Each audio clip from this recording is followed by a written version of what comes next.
Okay, I'm happy to report that these disgusting misandric rules that universities have put in are finally coming to, that the male students are finally using them to fight back. Male student accuses a female student of sexual assault. She says he wanted revenge.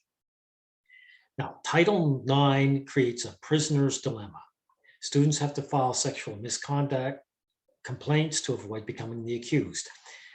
It's weaselly for them to use this gender-neutral term.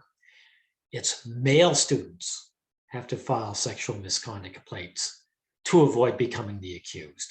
Men, young guys aren't that stupid. They have experience to see what's going on. Now, the University of Cincinnati suspended a female student for allegedly engaging in non-consensual sex with a male student who claimed he was too drunk at the time to approve the encounter. The fact that this case involves a male accuser, John Doe, and a female aggressor, Jane Doe, makes it unusual among the Title IX complaints. Really, why is it unusual? Of course, we know it is unusual, but it shouldn't be, right? This is all about equality, right? Supposedly, it doesn't matter, but we all know it was created for female students to attack the male students. And now that one of the male students is using it back on them. Now, but the female student's lawsuit against Cincinnati, which accuses the university of violating her due process rights, really?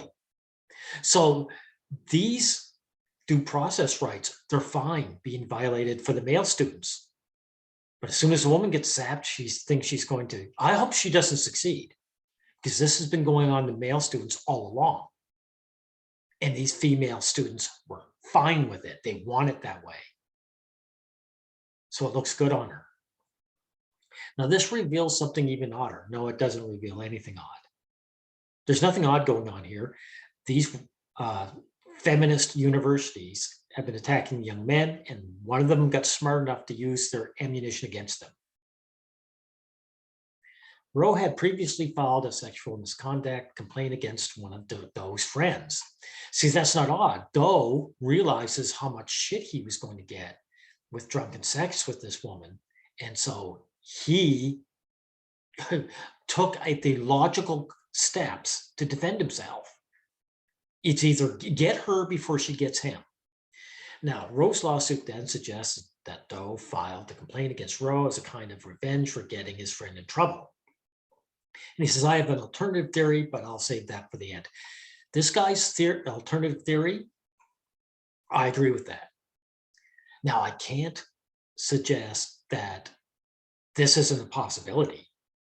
Revenge is a possibility, but I am going for what's most likely, that this young guy had drunken sex with this girl, and he knew what was going to come if he didn't do something, because he knew what she was going to do to him.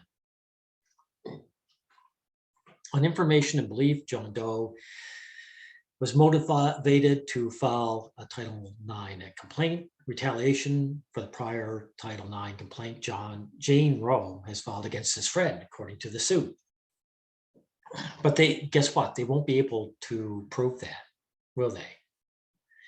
Roe also contends that it was ridiculous to find her guilty of non-consensual sex because of Doe's drunkenness, but not find Doe guilty too. But it's not ridiculous, because drunken women have been doing this. Women have been doing this to men, to male students all along. So when she means it's ridiculous, she means it's ridiculous for her. She should be, giving a pass.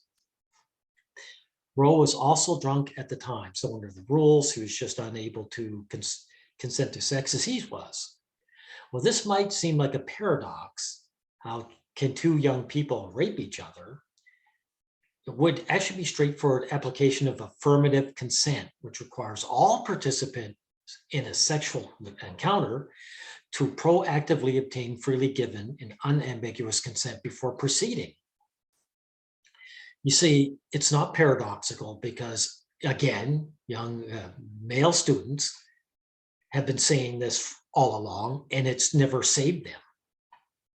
So these universities have to pretend that they're standing up for some kind of principle.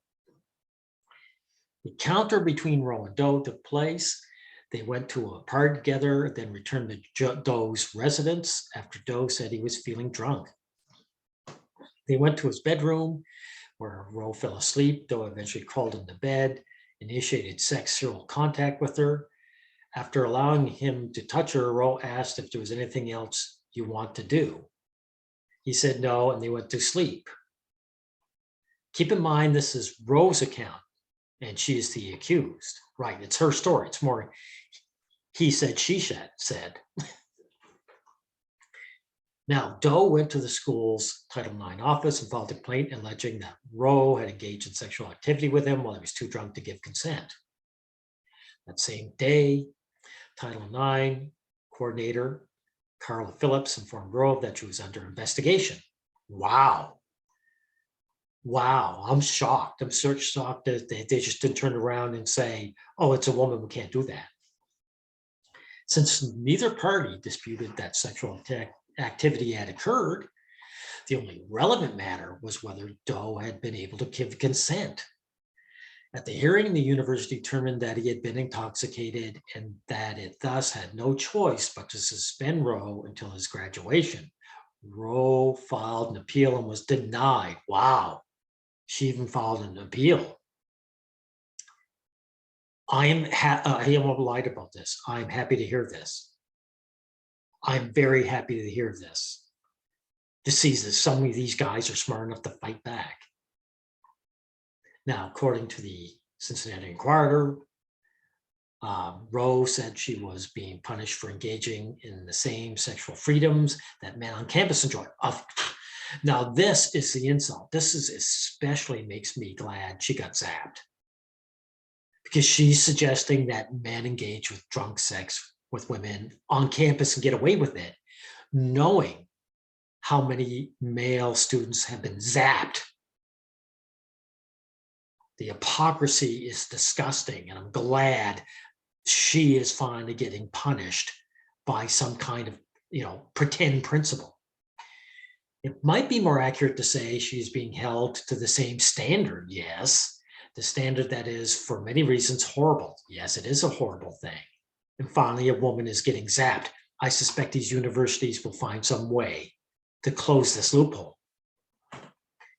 Roe's theory is that Doe complaint was a form of revenge is interesting, and it could be perhaps true. Perhaps the whole thing was a setup. He lured her to his bedroom, feigned drunkenness, and initiated sexual contact, fully intending to race to the Title IX office the next day. Here's an alternative theory, which I actually agree with. Doe woke up, realized he engaged in sexual activity while they were both drunk, and feared that she would file a complaint against him. And he rightfully should, because she did it to a friend of his.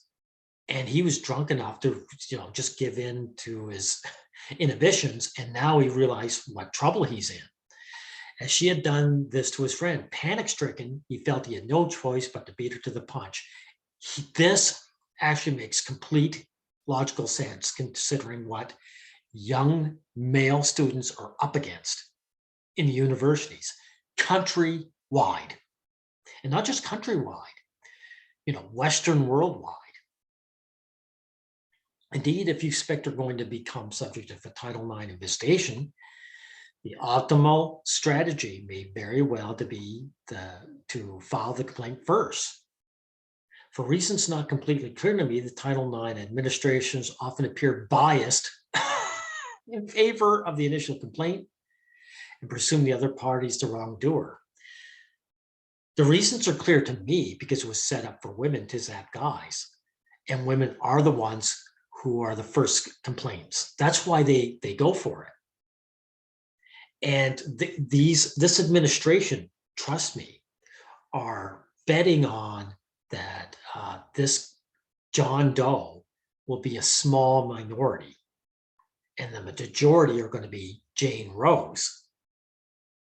That's why they're doing this. Because if this young guy turned around and they dumped his, didn't go through with it, all of a sudden they would set a precedent. for all the other young men who say, hold it, how can you not do this? They could be sued into the ground by male students that have been screwed over by these female students on their word. They have to stand on this fake principle. And like I said, trust me, they'll find some way to close this loophole. But right now they have to finally make some female student pay the price. But this is good news all the way around. One is because finally some, female misandrist finally got zapped. And two, there has to be awareness brought up. This has to fight in court and finally bring this down. So anyway, we'll see what happens in the future.